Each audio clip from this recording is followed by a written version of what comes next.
দীর্ঘ ৯ মাস পর পর্যটকদের জন্য উন্মুক্ত করা হয়েছে সেন্ট মার্টিন। তবে কক্সবাজার শহরের বিআইডব্লিউটি ঘাট থেকে কোনো ধরনের জাহাজ ছেড়ে যায়নি। সরকারি নির্দেশনা অনুযায়ী প্রতিদিন দ্বীপে ২০০০ পর্যটক অবস্থান করতে পারবে এবং মানতে হবে সরকারি ১২টি নির্দেশনা এবং কোনো ধরনের রাত্রি যাপন করতে পারবে না এই নভেম্বর মাসে।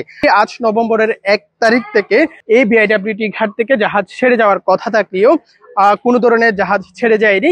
দিনে গিয়ে দিনে ফিরে আসতে হবে এমন একটি তথ্য এবং নানা যাত্রী সংকটের কারণে জাহাজ মালিকরা জাহাজ বন্ধ রেখেছে। তবে ডিসেম্বর এবং জানুয়ারি এই ২ মাসে সবকিছু ঠিক থাকলে জাহাজ পর্যটকবাহী জাহাজ চলাচল শুরু হবে। তবে আজ থেকে সেন্ট মার্টিনের যে জাহাজ সেটি চলাচলের কথা ছিল সেটি আমরা জানতে পেরেছি এবং আপনাদেরকে দেখানোর চেষ্টা করছি বিআইডব্লিউটি ঘাটের সর্বশেষ পরিস্থিতি এই মুহূর্তে কি দেখা যাচ্ছে। আমরা যে তথ্যটি পেয়েছি, সকাল থেকে কিছু পর্যটক এসেছিল, তবে পর্যটকরা এসে ফেরত গিয়েছেন।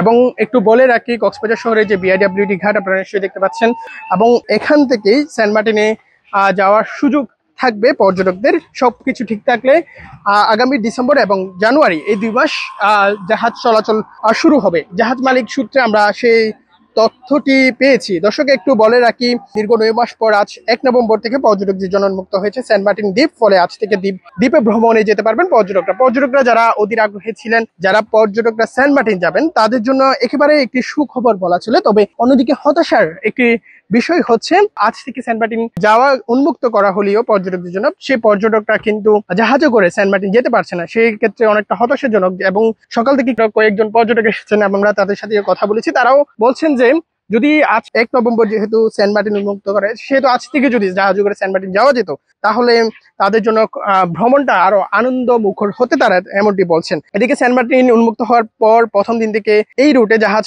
না চলাচলের ঘোষণা দিয়েছেন জাহাজ মালিকরা। প্রাথমিকভাবে এই দিনে কর্ণফুলী এক্সপ্রেস ও ১২ আউলিয়া নামে দুটি জাহাজ সেন্ট মার্টিন রুটে চলার কথা থাকলেও জাহাজ মালিকরা এই সিদ্ধান্ত থেকে সরে এসেছেন। সেন্ট মার্টিন রুটে পর্যটকবাহী জাহাজ মালিকদের সংগঠন sea cruise operator owners association of বাংলাদেশের যে জাহাজ মালিকের সংগঠন রয়েছে, তারা বলছেন যে একটি জাহাজ ৭ থেকে ১০ ঘন্টা লাগে দ্বীপে যেতে। সেই ক্ষেত্রে জাহাজগুলো দিনে গিয়ে দিনে ফিরে আসা অনেকটা অসম্ভব, যার কারণে তারা জাহাজ না চালানোর ঘোষণা দিয়েছেন এবং সবকিছু ঠিক থাকলে আগামী ডিসেম্বর এবং জানুয়ারিতে তারা জাহাজ চলাচলের ঘোষণা দিয়েছেন। দর্শক আমরা একটু বলে রাখি, আজ ১ নভেম্বর থেকে জাহাজ চলাচলের কথা থাকলেও সেই জাহাজ কিন্তু যাচ্ছে না।